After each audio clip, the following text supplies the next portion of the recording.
जय महाकाली बच्चों, extra period की दुनिया में मैं आपका डेली स्वागत करती हूँ। आज फिर से आपका स्वागत है और मेरा नाम तो आप सब लोग जानते ही हैं, आपकी फेवरेट टीचर सुरभि सिंह। तो बच्चों, आज हम नया चैप्टर शुरू करेंगे। पिछले चैप्टर मैंने आपको बायोलॉजिकल क्लासिफिकेशन पढ़ाया था। आई होप कि वो आपको क्लियर है। अगर आपको कोई दिक्कत उसमें लगती है तो प्लीज़ कमेंट में अपनी प्रॉब्लम बताएं। आपको जो भी नहीं समझ में आ रहा है वो छोटी छोटी प्रॉब्लम्स को इग्नोर ना करिए, क्योंकि वही छोटी छोटी प्रॉब्लम आगे चल के आपके लिए बड़ी प्रॉब्लम बन जाएगी। नीट में वहीं से क्वेश्चन आ जाएगा। अगर आपके डाउट्स क्लियर नहीं हो रहे हैं, डाउट क्लियर करते हुए तभी अगले चैप्टर की तरफ बढ़िए। बिना डाउट क्लियर किए नेक्स्ट चैप्टर को कंटिन्यू मत करिए। ये मत सोचिए कि अरे फिर कर लेंगे, बाद में कर लेंगे, तो वो जो बाद है ना, फिर वो बाद ही रह जाता है, कभी तुरंत नहीं होता है। तो पहले अपने डाउट्स क्लियर करने के बाद ही नेक्स्ट चैप्टर की तरफ बढ़ेंगे। और ये चैप्टर हम शुरू कर रहे हैं, फिलहाल इसको पढ़ लीजिए। पर अगर बायोलॉजिकल क्लासिफिकेशन में आपका कोई भी डाउट है तो उसका भी डाउट आप इस चैप्टर के वीडियो में कमेंट बॉक्स में आप अपने डाउट्स लिख सकते हैं। तो नया चैप्टर शुरू करने जा रहे हैं बच्चों। आई होप आप सब तैयार हैं और प्लीज़ अपनी एनसीईआरटी उठाइए और पढ़ने वाले मूड में आ जाइए। अगर नींद लग रही हो तो जाइए मुंह धुलाइए, फिर बैठिए, क्योंकि हम शुरू करने जा रहे हैं प्लांट किंगडम। तो स्टार्ट कर रहे हैं, आ जाओ। तो शुरू करते हैं plant kingdom. Okay, so now we are going to start plant classification.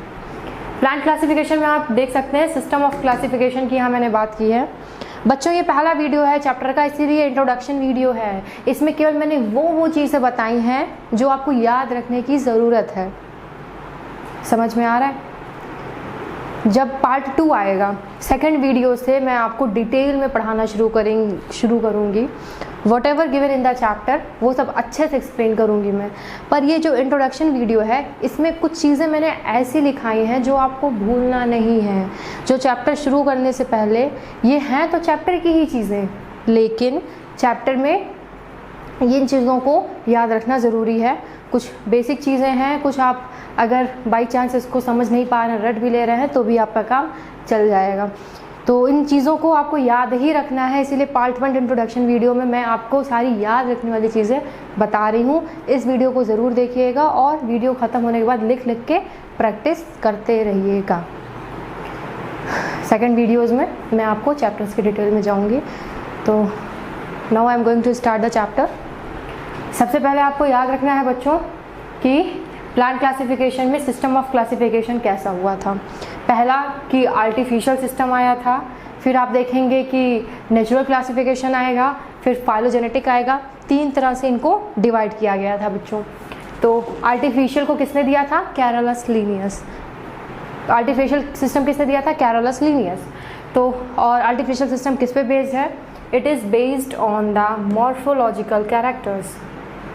Okay, let me choose the colour. So artificial system बच्चों क्या है, फिर से बताइए। आर्टिफिशियल सिस्टम किसके द्वारा दिया गया था? Given by Carolus Linnaeus. और ये बेस्ड है किस पे? मॉर्फोलॉजिकल कैरेक्टर्स पे। यहाँ पे सेक्सुअल और वेजिटेटिव कैरेक्टर इक्वल ही है, बराबर ही मात्रा है इनकी, मतलब दोनों एक ही जैसा रोल प्ले करते हैं। यहाँ दोनों की अहमियत बराबर है। Based on morphological character, artificial system जो कि गिवन बाय कैरोलस लीनियस है, और ये बेस्ड है मॉर्फोलॉजिकल कैरेक्टर पे। मॉर्फोलॉजिकल कौन सा कैरेक्टर होता है? जो ऊपर से आप देख के जिसको बता सकते हैं। आप पढ़ेंगे morphology, anatomy. Anatomy inside the body, जो आप ऐसे ऊपर से नहीं देख सकते हैं, वो इनसाइड द बॉडी रहता है। और मॉर्फोलॉजिकल जो ईजिली आप बाहर से देख सकते हैं, वो मॉर्फोलॉजिकल कैरेक्टर होता है। तो यह आर्टिफिशियल सिस्टम किस पे बेस्ड है? एनाटॉमिकल नहीं, morphological, based on morphological characters. और ये बेस्ड ऑन क्लासिफिकेशन किसके क्लासिफिकेशन पे बेस्ड है? Number of androecium. आप पढ़ेंगे आगे चल के, मैं आपको पढ़ाऊंगी फ्लावर के बारे में, वहाँ एंड्रोशियम कैसा होगा, गाइनोशियम क्या है, ये सब चीज़ें मैं बताऊंगी डिटेल में। अभी आप बस इतना याद रखिए कि आर्टिफिशियल सिस्टम बच्चों कैरोलस लीनियस ने दिया था और मॉर्फोलॉजिकल कैरेक्टर को देखते हुए दिया था। और किसके बेस पे बनाया था? आधार क्या था कैरोलस लीनियस का? कि number of androecium, number of androecium, number of androecium. So now we are moving to natural, जो कि किसने दिया था? हमारे बेंथम हुकर जी ने। तो नेचुरल सिस्टम किसने दिया था बच्चों? बेंथम हुकर ने दिया था। Natural system was given by Bentham and Hooker, और ये बहुत सारे कैरेक्टर्स पे था। वहाँ पे क्या था बच्चों, जब हम लोग आर्टिफिशियल पढ़ रहे थे वो केवल नंबर ऑफ एंड्रोशियम पे था, केवल नंबर ऑफ एंड्रोशियम पे था। आपने नोटिस किया आर्टिफिशियल का नंबर ऑफ एंड्रोशियम पे था, पर हमारा जो नेचुरल है वो हमारे बहुत सारे कैरेक्टर्स पे है, बेस्ड ऑन मेनी कैरेक्टर्स। और अगर आप फॉलो या, लेकिन यहाँ पे जो सेक्सुअल कैरेक्टर है वो वेजिटेटिव से ज़्यादा बड़ा रोल प्ले करता है। Okay, now we are moving to phylogenetic. Phylogenetic मैं ऑलरेडी आपको बता चुकी हूँ फाइलोजेनेटिक क्या होता है। इसमें एवोल्यूशनरी हिस्ट्री की बात की जाती है, हमारे एंसेस्टर्स की बात की जाती है। लिविंग वर्ल्ड पढ़ाते टाइम मैंने आपको थोड़ा सा फाइलोजेनी एक्सप्लेन भी किया था। फाइलोजेनी वर्ल्ड से आई होप कि आप अवेयर हैं, अगर नहीं अवेयर है तो पहले वो टर्म आप अपना क्लियर कर लीजिए, देन आप इस पर स्टडी करिए। तो 3 चीज़ में डिवाइड किया गया था। पहला जो हमारा अर्लीस्ट था आर्टिफिशियल सिस्टम ऑफ क्लासिफिकेशन, जिसको कैरोलस लीनियस ने दिया था, और उन्होंने केवल एक ही चीज़ की बात की थी, किस पे बेस्ड था उनका क्लासिफिकेशन, नंबर ऑफ एंड्रोशियम पे था, और उन्होंने मॉर्फोलॉजिकल कैरेक्टर्स को ध्यान दिया था। और वहाँ सेक्सुअल और वेजिटेटिव नियर अबाउट एक ही जैसा रोल प्ले कर रहा था, दोनों की बराबर अहमियत थी। लेकिन यहाँ पे आप नेचुरल की बात करेंगे, इसको किसने दिया है? बेंथम हुकर ने दिया है, और इन्होंने बहुत सारे कैरेक्टर्स की बात की है, केवल एक को नहीं अपना बेस बनाया था, बहुत सारे कैरेक्टर्स पे बात की थी। फाइलोजेनेटिक की बात करेंगे। फाइलोजेनेटिक क्या है? हमारा एवोल्यूशनरी हिस्ट्री है जो कि एंसेस्टर्स की बात करता है। इसमें आप 3 चीज़ें पढ़ेंगे, न्यूमेरिकल टैक्सोनॉमी, न्यूमेरिकल पढ़ेंगे, साइटोटैक्सोनॉमी पढ़ेंगे और कीमोटैक्सोनॉमी पढ़ेंगे। न्यूमेरिकल वर्ल्ड सुनते ही आपके दिमाग में कुछ मैथ और से रिलेटेड आ जाता होगा, काउंटिंग से रिलेटेड, कोड से रिलेटेड आ जाता होगा, तो बस उतना ही है। It is easy to remember. Numerical taxonomy मतलब ये कंप्यूटर नंबर और कोड्स वगैरह चीज़ें इसमें होती हैं, आसान है याद रखना क्योंकि इसका वर्ड न्यूमेरिकल है। और फिर आप साइटोटैक्सोनॉमी पे जाएंगे, मतलब साइटोलॉजिकल इन्फॉर्मेशन। साइटोलॉजिकल इन्फॉर्मेशन कौन सी होती है बच्चों? साइटोलॉजिकल इन्फॉर्मेशन हमारी chromosome number, structure, behaviour. Chromosome number, structure and behaviour. Cytological information कौन सी होगी बच्चों? साइटोटैक्सोनॉमी मतलब साइटोलॉजिकल इन्फॉर्मेशन। और साइटोलॉजिकल इन्फॉर्मेशन में क्या क्या आएगा? क्रोमोसोम नंबर और स्ट्रक्चर, साथ में बिहेवियर। और बच्चों कीमोटैक्सोनॉमी क्या आएगा? इसमें केमिकल कॉन्स्टिट्यूएंट्स की बात करेंगे। कीमो केमिकल एक ही जैसा है, तो इसमें इतना ज़्यादा नहीं दिक्कत होगी आपको याद करने में, आसान है। न्यूमेरिकल टैक्सोनॉमी बहुत आसान है, इसमें कोड्स वगैरह, नंबर्स वगैरह होंगे और कंप्यूटर नंबर्स वगैरह होंगे। और जो आपका साइटोटैक्सोनॉमी है मतलब साइटोलॉजिकल इन्फॉर्मेशन, साइटोलॉजिकल इन्फॉर्मेशन कौन सी होती है बच्चों? साइटोलॉजिकल इन्फॉर्मेशन हमारी होती है क्रोमोसोम नंबर, उसका स्ट्रक्चर कैसा है, उसका बिहेवियर कैसा है। और कीमो की बात करेंगे मतलब कीमो से केमिकल में क्या आएगा बच्चों? केमिकल कॉन्स्टिट्यूएंट्स की बात करेंगे यहाँ पे। अब हम बढ़ते हैं बच्चों, आपको क्या बताया मैंने, यह क्लासिफिकेशन, सिस्टम ऑफ क्लासिफिकेशन को कैसे डिवाइड किया गया था? 3 पार्ट में डिवाइड किया गया था, आर्टिफिशियल, नेचुरल और फाइलोजेनी। आर्टिफिशियल में मैंने आपको बताया ऑलरेडी, नेचुरल भी बताया और आपको फाइलोजेनी भी बताया। अब हम लोग बढ़ रहे हैं बच्चों, कुछ और बेसिक चीज़ें हैं जिनको आपको याद रखना ज़रूरी है। चैप्टर में आप यहाँ पढ़ेंगे एल्गे के बारे में पढ़ेंगे, ब्रायोफाइट के बारे में पढ़ेंगे, टेडोफाइट के बारे में पढ़ेंगे, जिम्नोस्पर्म्स के बारे में पढ़ेंगे और एंजियोस्पर्म्स के बारे में भी पढ़ेंगे। ये सब मैं नेक्स्ट वीडियो में अच्छे से एक्सप्लेन करूँगी, पर यहाँ जो आपको याद करना है वही आपको जो ज़रूरी है याद करना वो मैं आपको यहाँ पे बता रही हूँ। सो प्लीज़ सी, एल्गे की बात करेंगे हम लोग, तो एल्गे में थैलस होता है, मतलब ये एल्गे जो है थैलॉइड बॉडी है, इसमें थैलस होता है। और थैलस का मतलब क्या होता है कि इसमें रूट हो गई, हमारी स्टेम हो गया, हमारा लीव्स हो गया, मतलब हमारी पत्तियाँ, हमारा तना, हमारे जड़ जो भी होते हैं, रूट, स्टेम एंड लीव्स जो होता है वो अब्सेंट होता है। थैलॉइड बॉडी है मतलब ये सब कुछ, रूट, स्टेम, लीव सब कुछ अब्सेंट होगा। एल्गे थैलस है मतलब इसमें सब अब्सेंट है। और फिर बच्चों ब्रायोफाइट की तरफ बढ़ेंगे तो इसमें रूट लाइक, स्टेम लाइक और लीव लाइक स्ट्रक्चर होगा। रूट होगा नहीं, स्टेम प्योर नहीं होगा, लीव प्योर नहीं होगी, रूट लाइक है। मतलब जैसे कि कोई आपके पापा के एज का होगा तो आप उसको कहते हैं आप हमारे पिता समान हैं। पिता नहीं है ना, पिता तो एक ही होते हैं ना, पापा तो सबके एक ही होते हैं, तो पिता समान किसी को बोलते हैं ना पिता समान है, तो वैसे ही यहाँ पे ब्रायोफाइट में रूट लाइक है, स्टेम लाइक है, लीफ लाइक है। लेकिन जब हम लोग नीचे जाएंगे टेरिडोफाइट, जिम्नोस्पर्म्स, एंजियोस्पर्म्स, इसमें ट्रू आपको रूट, स्टेम और लीफ सब कुछ प्रेजेंट होती हैं, ट्रू देखने को मिलेगी बच्चों। आप एल्गे में देखें थैलाइड बॉडी है, मतलब रूट, स्टेम, लीफ सब एब्सेंट है। ब्रायोफाइट में आप देखेंगे बच्चों तो उसमें root like, stem like, leaf like features मिलेगा। लेकिन उसके बाद के जितने भी है टेरिडोफाइट, जिम्नोस्पर्म्स और एंजियोस्पर्म्स में आपको ट्रू रूट, स्टेम और लीफ सब कुछ देखने को मिलेगा। रूट, स्टेम, लीव्स प्रेजेंट होंगे बच्चों। Now we are going to, अब यहाँ पे आप ये देखिए कि अभी मैंने आपको बोला ना कि इस चैप्टर में आपको algae, bryophyte, pteridophyte, gymnosperms, angiosperms के बारे में पढ़ना है। सो एल्गे, ब्रायो, टेडो को वाटर की ज़रूरत होती है फर्टिलाइजेशन में बच्चों। एल्गे को, ब्रायो को, टेडो को, शुरुआत के जो तीनों हैं एल्गे, ब्रायो और टेरिडो, इन तीनों को वाटर की ज़रूरत होती है फर्टिलाइजेशन में। इन तीनों को बच्चों वाटर की ज़रूरत होती है फर्टिलाइजेशन के लिए। क्यों? देखिए algae, bryophytes, pteridophytes need water for fertilisation, और ये इसमें वाटर की ज़रूरत होती है फर्टिलाइजेशन की, इसीलिए इनके पास मोटाइल गैमेट्स होता है। मोटाइल गैमेट्स कौन से होते हैं बच्चों? जो मूव कर सकते हैं वाटर में। आखिर ये अपना फर्टिलाइजेशन कर रहे हैं तो वाटर में बच्चों, अगर ये इनका फर्टिलाइजेशन वाटर में हो रहा है तो इनका गैमेट्स को तो मोटाइल होना ही पड़ेगा ना, वरना वाटर में कैसे ये फर्टिलाइजेशन कर लेंगे अगर नॉन मोटाइल है तो और मोटाइल कब होगा? जब इसके पास फ्लैजिला होगा। कुछ तो होना चाहिए। अब मोटाइल ऐसा तो है नहीं कि अपने आप मूव कर जाएगा, किसी की मदद से मूव करेगा ना, तो जिसके हेल्प से मूव करता है वो क्या होता है बच्चों? फ्लैजिला होता है। तो आप देख सकते हैं एल्गे, ब्रायो और टेरिडो, इनका जो फर्टिलाइजेशन होता है बच्चों, इनको वाटर की ज़रूरत होती है, और वाटर में अपने आप तो हो नहीं जाएगा फ्यूजन, तो अपने आप तो फर्टिलाइजेशन हो नहीं जाएगा, तो उसके लिए गैमेट्स को मूव करना पड़ता है। और गैमेट्स अगर मूव करेगा बच्चों तो किसके हेल्प से? फ्लैजिला की हेल्प से मूव करेगा। So need water for fertilisation and motile gametes होगा एंड फ्लैजिला इज प्रेजेंट। लेकिन आप जिम्नोस्पर्म्स, एंजियोस्पर्म्स की बात करें तो उनको वाटर की ज़रूरत नहीं होती है, और जब वाटर की ज़रूरत नहीं होती है फर्टिलाइजेशन के लिए तो क्या फ़र्क पड़ता है इनका गैमेट मोटाइल हो या नॉन मोटाइल हो। और अगर गैमेट नॉन मोटाइल है तो फ्लैजिला की भी कोई ज़रूरत नहीं है बच्चों। Are you getting?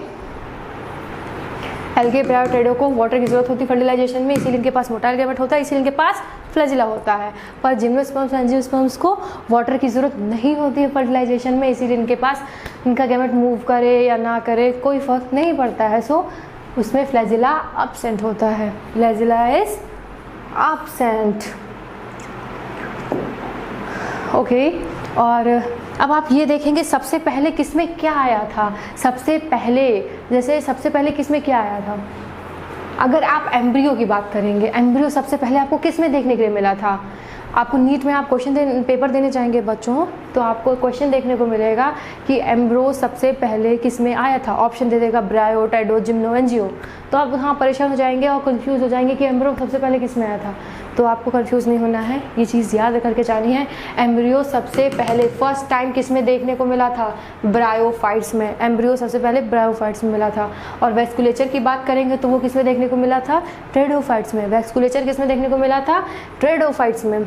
और सीड, बीज जो होती है वो किस में देखने को मिली थी? जिम्नोस्पर्म्स में। और पहली बार फल, फ्रूट किस में देखने के लिए मिला था? एंजियोस्पर्म्स में। मतलब एम्ब्रो पहली बार किस में देखने को मिला था? ब्रायोफाइट्स में। और फिर उसके बाद बच्चों वैस्कुलेचर जो हमारा जाइलम, फ्लेम, ये सब चीज़ें होती है वो किस में देखने के लिए मिला था? टेरिडोफाइट्स में। और जो बीज होती है, सीड, वो किस में देखने को मिली थी बच्चों? वो हमारी जिम्नोस्पर्म्स में। और उसके बाद जो लास्ट वाला है वो बहुत सबसे ज़्यादा डेवलप था ना। जैसे जैसे हम आगे बढ़ते जाएंगे, आपने एक चीज़ नोटिस की, जैसे जैसे आप आगे बढ़ रहे हैं डेवलपमेंट होते जा रहा है। समझ रहे हैं? सबसे पहले ब्रायो में एम्ब्रो देखने को मिला, फिर आपको टेरिडो में वो थोड़ा और डेवलप हुआ, आपको जाइलम, फ्लोएम सब देखने को मिला, वैस्कुलेचर। फिर उसके बाद और चीज़ें डेवलप्ड हुई, जैसे चीज़ें टाइम बढ़ी, टाइम के साथ चीज़ें डेवलप होती चली जाती है ना। तो जिम्नो में आपको सीड देखने को मिली, और जो एंजियो था वो सबसे ज़्यादा डेवलप था, उसमें आपको फ्रूट यानी फल देखने को मिला। तो ये आप याद रख लीजिए। ये क्या है? Oh great. अब बच्चों एक चीज़ और है जो आपको याद रखनी है। अभी मैं इतनी देर से आपको रटा रही थी कि एल्गे जो है थैलोफाइटा है, क्यों? क्योंकि उसमें ट्रू रूट, स्टेम, लीव्स ये सब देखने को नहीं मिलता, तो इसीलिए एल्गे जो है हमारा थैलोफाइटा है। लेकिन उसके बाद के जितने थे सबको हम लोग एम्ब्रियोफाइटा कहेंगे। ब्रायोटेडो, gymno and Jio are Embryophyta. लेकिन जो एल्गे था वो क्या था बच्चों? हमारा थैलोफाइटा। अब आप एल्गे की तरफ बढ़ेंगे, जैसे इतने देर से एल्गे की बात हो रही थी, तो एल्गे की बात करेंगे तो अगर वो एक चीज़ और है जो आपको याद रखने की ज़रूरत है, जिसके क्वेश्चंस कई बार आ चुके हैं और फ्यूचर में भी आने के चांस हैं। सो प्लीज़ प्रॉपरली सुनिए। एसोसिएशन ऑफ एल्गे किसके साथ? अगर एल्गे का जो एसोसिएशन है फंजाई के साथ करवा दिया जाए तो उसको क्या कहेंगे? लाइकेन। और अगर एल्गे का एसोसिएशन एनिमल के साथ हो तो उसको स्लॉथ बियर। अगर वह एल्गे का एसोसिएशन एनिमल के साथ हो जाए तो स्लॉथ बियर वाली सिचुएशन आ जाती है, और अगर उसका फंजाई के साथ हो जाए एल्गे का तो वहाँ पे लाइकेन आ जाता है। Are you clear? अब बच्चों ये कुछ चीज़ें हैं जिनको आपको याद रखना है। ये आपका टेबल है, इसमें ज़रूरी चीज़ें पूरे करीब 2-3 पन्नों की समरी मैंने एक साथ मर्ज कर दी हैं। इनके लिए आपको क्या करना है कि बस ये आपको ध्यान से देखना है, थोड़ा ट्रिक लगा के याद करना है, और 2 बार हो सके तो इसका डायग्राम टेबल आप अपने कॉपी में लिख के बना लीजिए ताकि आपको आसानी से याद हो जाए। मेल सेक्स ऑर्गन है, ये फीमेल सेक्स ऑर्गन है। एल्गे का male sex organ antheridium, female sex organ oogonium, ऐसे याद रखना है। ब्रायो का सेक्स ऑर्गन, फिर ये देखिए आप मेल सेक्स ऑर्गन एंथीडियम है, फिर लाइन से एंथीडियम इसमें भी होगा, इसमें भी एंथीडियम होगा, तो 2 बार आप ऐसे कर देंगे। ब्रायो और टेडो दोनों में, एल्गे बायोटेडो तीनों में मेल सेक्स ऑर्गन एंथीडियम है, और फीमेल सेक्स ऑर्गन इसमें एल्गे एंथीडियम का ओगोनियम है, और एंथीडियम के साथ ब्रायो का फीमेल सेक्स ऑर्गन आर्किगोनियम है। फिर आर्किगोनियम को भी 2 बार आप यही कर देंगे कि ब्रायो में, टेडो में, जिम्नो में आर्किगोनियम है, और लास्ट में आप देखेंगे जिम्नो में यहाँ पोलन ग्रेन्स है और यहाँ आर्किगोनियम है। लास्ट में एंजियो में आप देखेंगे एंड्रोशियम, और ये फीमेल सेक्स ऑर्गन गाइनोशियम। बच्चों ये प्लीज़ स्क्रीनशॉट ले लीजिए, इसको अच्छे से नोट कर लीजिएगा। याद करना बहुत ही आसान है। पहले आप एंथीडियम कर दीजिए, 2 बार उसके नीचे कर दीजिए, यहाँ ओगोनियम कर दीजिए, आर्किगोनियम बस आपको याद रखना है, फिर आर्किगोनियम के नीचे भी 2 बार कर दीजिए, पोलन ग्रेन्स, फिर लास्ट वाला तो सबको याद रहता है कि एंड्रोशियम और गाइनोशियम होता है। आर यू क्लियर बच्चों? अब इतने देर से एल्गे की बात हो रही थी तो थोड़ा सा एल्गे को शुरुआत कर देते हैं, ताकि कल जब मैं आपको चैप्टर शुरू करूं पढ़ाना तो एल्गे से अच्छे से डिटेल में जा सकूं। तो थोड़ा इंट्रोडक्शन में एल्गे के बारे में आपको दे दूं। एल्गे की बात किया जाए बच्चों तो एल्गे जो हमारा क्लोरोफिल बियरिंग होता है उसमें क्लोरोफिल पाया जाता है, और साथ में वो ऑटोट्रॉफिक होता है, मतलब अपना खाना स्वयं बनाता है, और ये लार्जली एक्वेटिक होता है। मतलब लार्जली एक्वेटिक का मतलब बच्चों ये पानी वाली जगहों पे पाया जाता है, पानी में पाया जाता है। एल्गे जो होता है हमारा क्लोरोफिल बियरिंग होता है, और एल्गे जो होता है हमारा ऑटोट्रॉफिक होता है, और ये लार्जली एक्वेटिक होता है, मतलब पानी में पाया जाता है। और क्लोरोफिल बियरिंग, और इसमें भी आप देखेंगे तो 3 तरह के एल्गे पाए जाएंगे आपको। जो यूनिसेलुलर होगा, मतलब सिंगल सेल वाला जो होगा, ये देखिए सिंगल सेल है बेचारा हमारा यूनिसेलुलर। और फिर उसके बाद ऑटोट्रॉफिक कॉलोनियल की बात करेंगे। यूनिसेलुलर, कॉलोनियल और फिलामेंटस 3 फॉर्म आपको देखने को मिलेंगे बहुत आसानी से। यूनिसेलुलर जो है सिंगल सेल हमारा, कॉलोनियल आप देख रहे हैं ना कॉलोनी जैसा बना दे रहा है। कॉलोनी कब कहलाती है? जब वहाँ पे कई सारे लोग एक साथ रहते हैं तो कॉलोनी हो जाती है। वैसे ही कॉलोनियल फॉर्म में ये देखिए कई सारी कॉलोनी एक साथ मिलके इकट्ठा हो गई है, कई सारे एल्गे, तो ये हमारा कॉलोनियल फॉर्म हो गया है। यहाँ बहुत सारे एल्गे आपको देखने को मिलेंगे। और फिलामेंटस फॉर्म बच्चों, ये देखिए हमारा फिलामेंटस फॉर्म है। तो बच्चों ये हमारा कुछ चीज़ें थी जिनको आपको याद रखना ज़रूरी था, तो मैंने पहले ही आपको नोट करवा दिया। इनको मत भूलिएगा, इनको आप नोट्स प्रॉपर बना लीजिएगा और लिख के प्रैक्टिस करिएगा। बाकी मैं नेक्स्ट क्लास में अच्छे से आपको चैप्टर की तरफ बढ़ूंगी और थोड़ा बहुत एक्सप्लेन करूंगी, जितनी की ज़रूरत है बस उतना एक्सप्लेन करूंगी। जो काम की चीज़ें हैं वो ऑलरेडी मैं आपको नोट्स की हेल्प से दे रही हूँ। इसको आप पढ़िए और याद करिए और समझिए। तो मैं आपको स्क्रीनशॉट दिला दे रही हूँ, साइड हट के स्क्रीनशॉट ले लीजिए। सबसे पहले बच्चों हम लोग प्लांट क्लासिफिकेशन की बात किए थे, जहाँ सिस्टम ऑफ क्लासिफिकेशन में हमने आर्टिफिशियल सिस्टम की बात की थी जो कैरोलस लीनियस ने दिया था, जो कि हमारे मॉर्फोलॉजिकल कैरेक्टर पे डिपेंड था, और इसमें नंबर ऑफ एंड्रोशियम इसका बेसिस ऑफ क्लासिफिकेशन था। और नेचुरल सिस्टम हमारे बेंथम एंड हुकर ने दिया था, जो कि बेस्ड हमारे बहुत सारे कैरेक्टर्स पे बेस्ड था, केवल एक कैरेक्टर की बात नहीं की गई थी। और फाइलोजेनेटिक की बात किया जाए तो ये एवोल्यूशनरी हिस्ट्री बताता है सिस्टर्स के बारे में। इसमें 3 चीज़ें मैंने बताई थी, न्यूमेरिकल, साइटो और कीमो। न्यूमेरिकल में आप कंप्यूटर नंबर्स और कोड देखने को जान पाएंगे। साइटो टैक्सोनॉमी में बच्चों आप साइकोलॉजिकल इन्फॉर्मेशन यानी chromosome number, structure and behaviour देखने को पाएंगे। और कीमो टैक्सोनॉमी में बच्चों यूज़ ऑफ केमिकल कॉन्स्टिट्यूएंट्स। फिर बच्चों आप एल्गे के बारे में देखेंगे, जो कि अभी मैंने आपको बताया था कि एल्गे जो होता है हमारा थैलस होता है, जिसमें रूट स्टेम लीव्स अब्सेंट होंगे, नहीं पाए जाएंगे। और ब्रायोफाइट में बच्चों रूट लाइक, जैसे पिता समान, वैसे ही ब्रायोफाइट में root like, stem like and leaves like structure आपको देखने को मिलेंगे। बट उसके बाद में जैसे जैसे समय बढ़ेगा, चीज़ें डेवलप हुई हैं, तो टेडोफाइट, जिम्नोस्पर्म्स और एंजियोस्पर्म्स में true root stem leaves present होंगी। बच्चों ये आप स्क्रीनशॉट तो लेते जा रहे हैं ना। फिर शुरुआती दौर में आप देखेंगे बच्चों एल्गे, ब्रायो और टेडो में वाटर की ज़रूरत होती है फर्टिलाइजेशन के लिए, इसीलिए उनके गैमेट्स भी मोटाइल होते हैं और वो मूव कर सके, इसीलिए उनके पास फ्लैजिला भी होता है बच्चों। और जिम्नोस्पर्म्स और एंजियोस्पर्म्स की बात किया जाए तो उनको वाटर की ज़रूरत नहीं होती है फर्टिलाइजेशन के लिए, इसीलिए उनके गैमेट्स नॉन मोटाइल होते हैं और फ्लैजिला एब्सेंट होता है। और पहली बार किसमें क्या देखने को मिला था, फर्स्ट टाइम होता है ना, मैंने पहली बार उसको तब देखा था, तो वही बात यहाँ पे फर्स्ट टाइम एम्ब्रियो जो होता है वो ब्रायोफाइट्स में देखने को मिला था। और वेस्कुलेचर जो होता है वो हमारे टेडोफाइट्स में देखने को मिला था। सीड यानी बीज हमारी जिम्नोस्पर्म्स में, और फ्रूट हमारा बच्चों फल एंजियोस्पर्म्स में देखने को मिला था। सो आप प्लीज़ स्क्रीनशॉट लेते रहिए। और एल्गे जो है हमारा थैलोफाइटा, मैं ऑलरेडी बता चुकी हूँ, उसके बाद के सारे एम्ब्रोफाइटा कहलाएंगे। और वही अगर एल्गे का एसोसिएशन फंजाई के साथ हो तो लाइकन कहलाएगा, बट अगर एनिमल के साथ हो तो स्लॉथ, बियर कहलाएगा। और ये टेबल तो बहुत ही ज़्यादा ज़रूरी है, इसको please please please mail sex organ, female sex organ आप अक्सर भूल जाएंगे, इधर उधर मिक्स कर देंगे, इस पर क्वेश्चंस आते हैं, तो प्लीज़ आप इसका स्क्रीनशॉट ले लीजिए, इसको प्रैक्टिस करते रहिए।